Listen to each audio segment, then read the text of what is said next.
Judges. Chapter 19.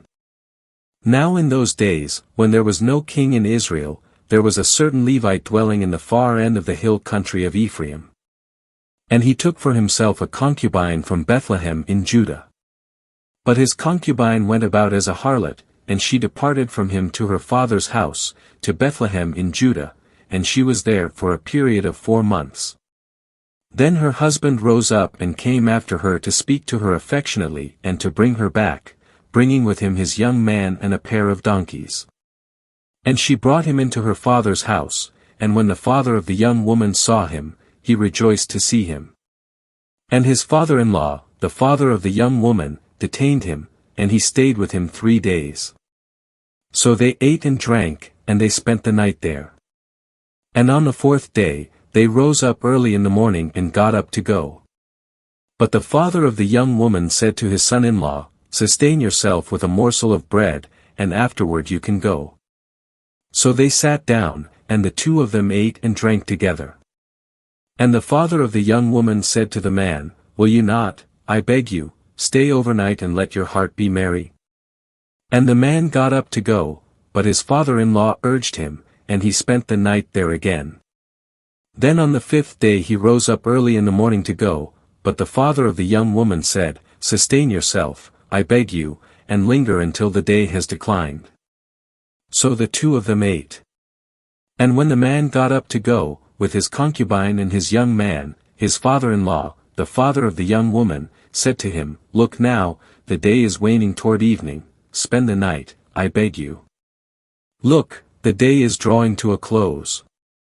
Spend the night here, and let your heart be merry, then rise up early tomorrow for your journey and go home."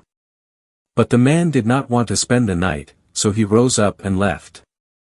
And he arrived at Jebus, that is, Jerusalem, and with him were a couple of saddled donkeys, and his concubine was with him. And when they were at Jebus, the day was far spent, and the young man said to his master, "Come now, and let us turn aside toward this city of the Jebusites and spend the night in it." And his master said to him, "We will not turn aside toward a city of foreigners, who are not of the children of Israel, we will pass over to Gibeah." And he said to his young man, "Come and let us approach one of these places, and we will spend the night in Gibeah or Ramah." And they passed on and went further, and the sun went down on them near Gibeah, which belongs to Benjamin. And they turned aside there to go in and spend the night in Gibeah. And he went into the city and sat in the square of the city, but no one took them into his house to lodge them. Then in the evening there came an old man out of the field from his work.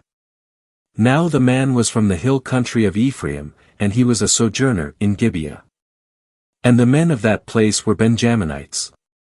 And he lifted up his eyes and saw the wayfarer in the square of the city. And the old man said, "Where are you traveling to, and where have you come from?" And he said to him, "We are passing from Bethlehem in Judah to the far end of the hill country of Ephraim. I am from there, and I went to Bethlehem in Judah, and I am going to my house, and no one takes me into his house. There are both straw and fodder for our donkeys, and bread and wine also for myself and your female servant and the young man who is with your servants. There is no need of anything." And the old man said, "Peace be with you.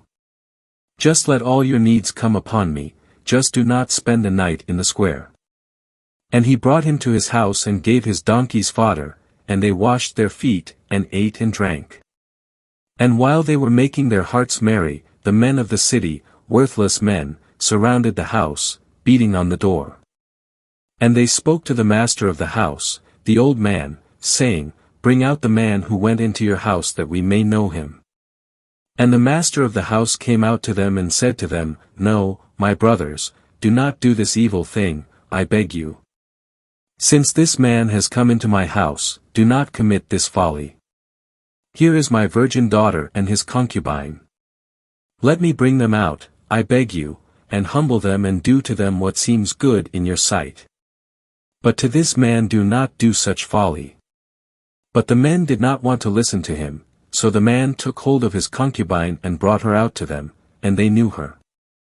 And they abused her all night long until morning, and they let her go when the dawn broke. And in the early morning the woman came and fell at the entrance of the man's house, where her lord had been until it was light. And her lord rose up in the morning and opened the doors of the house, and he went out to go on his way. And there was his concubine, fallen at the entrance of the house with her hands upon the threshold. And he said to her, Get up, and let us go. But there was no answer. And he put her upon the donkey, and the man rose up and went to his place.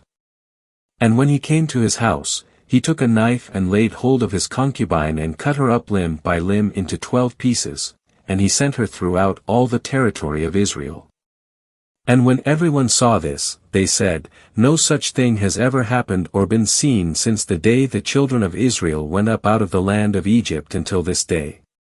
Consider it, and take counsel and speak.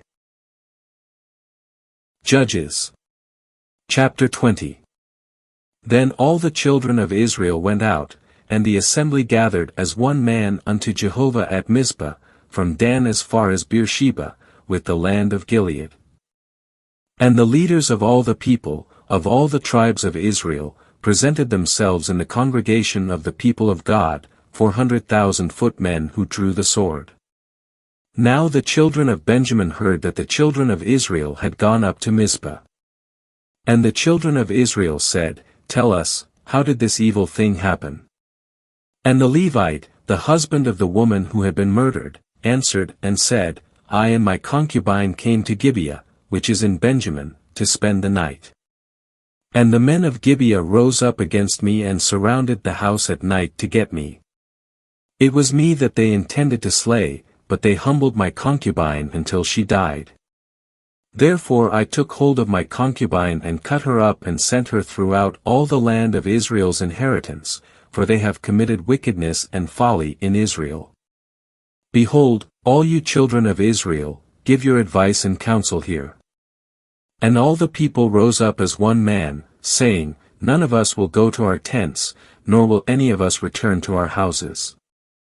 But now this is the thing that we will do to Gibeah, we will go up against it by lot. And we will take 10 men per 100 throughout all the tribes of Israel, and 100 per 1,000, and 1,000 per 10,000, to get provisions for the people, so that when they come to Gibeah of Benjamin, they may deal with them according to all the folly which they have committed in Israel. So all the men of Israel, knit together as one man, were gathered against the city. And the tribes of Israel sent men throughout the tribe of Benjamin, saying, What is this evil thing that has happened among you? Now therefore deliver up the worthless men who are in Gibeah, and we will kill them and put away evil from Israel. But the Benjaminites would not listen to the voice of their brothers, the children of Israel. And the children of Benjamin gathered together at Gibeah from their cities to go to battle with the children of Israel. And the children of Benjamin were numbered on that day from the cities, 26,000 men who drew the sword, apart from the inhabitants of Gibeah who were numbered, 700 choice men. Of all these people 700 choice men were left-handed, all these could sling a stone at a hair and not miss. And the men of Israel were numbered apart from Benjamin, 400,000 men who drew the sword, all these were men of war. And the children of Israel rose up and went up to Bethel, and they inquired of God and said, Which of us shall go up first into battle with the children of Benjamin? And Jehovah said, Judah first. So the children of Israel rose up in the morning and encamped against Gibeah. And the men of Israel went up into battle with Benjamin. And the men of Israel set the battle in array against them at Gibeah. Then the children of Benjamin came forth from Gibeah and struck down to the ground on that day 22,000 men in Israel. And the people, the men of Israel, encouraged themselves and set the battle in array again in the place where they had set it in array the first day. Now the children of Israel had gone up and wept before Jehovah into the evening, and they had inquired of Jehovah, saying, Shall I again approach the battle with the children of Benjamin my brother? And Jehovah had said, Go up against him. And the children of Israel drew near to the children of Benjamin on the second day. And Benjamin went forth from Gibeah to meet them on the second day, and they struck down to the ground another 18,000 men among the children of Israel. All of these were ones who drew the sword. Then all the children of Israel and all the people went up and came to Bethel. And they wept and sat there before Jehovah, and they fasted on that day until evening, and they offered burnt offerings and peace offerings before Jehovah. And the children of Israel inquired of Jehovah, for the ark of the covenant of God was there in those days. And Phinehas the son of Eleazar, the son of Aaron, stood before it in those days, saying, Shall I again go out into battle with the children of Benjamin my brother, or shall I cease? And Jehovah said, Go up, for tomorrow I will deliver them into your hand. And Israel set men in ambush all around Gibeah. And the children of Israel went up against the children of Benjamin on the third day and set themselves in array against Gibeah as at other times. And the children of Benjamin went out to meet the people, they were drawn away from the city. And they began to strike some of the people, about 30 men of Israel, slaying them as at other times, on the highways which lead into the open field, one of which goes up to Bethel and the other to Gibeah. And the children of Benjamin said, They are stricken down before us as they were at first. And the children of Israel said, Let us flee and draw them away from the city to the highways. Then all the men of Israel rose up from their places and set themselves in array at Baal-Tamar, and Israel's ambush left their place at Mergeba. And 10,000 chosen men out of all Israel came against Gibeah. And the battle was fierce, but the children of Benjamin did not know that disaster was very near to them.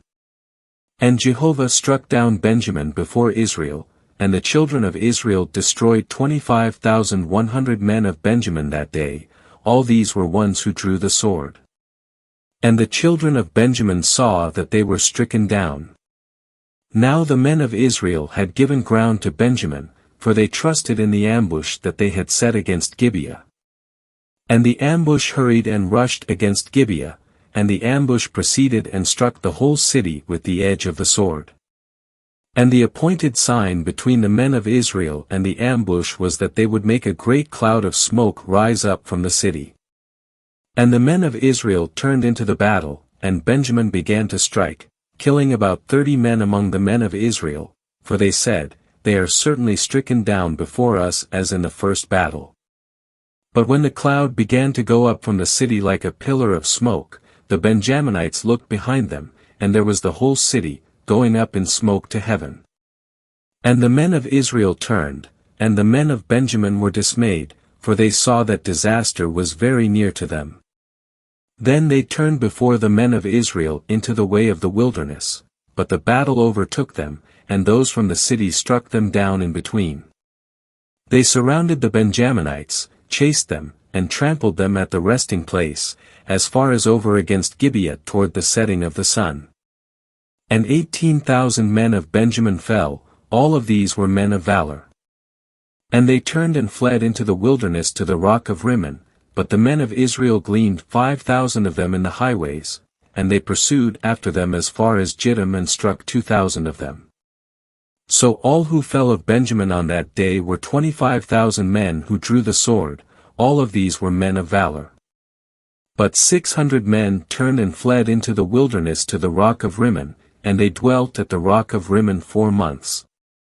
And the men of Israel returned to the children of Benjamin and struck them with the edge of the sword, both the entire city with the cattle and all that was found there, moreover all the cities that were found they set on fire.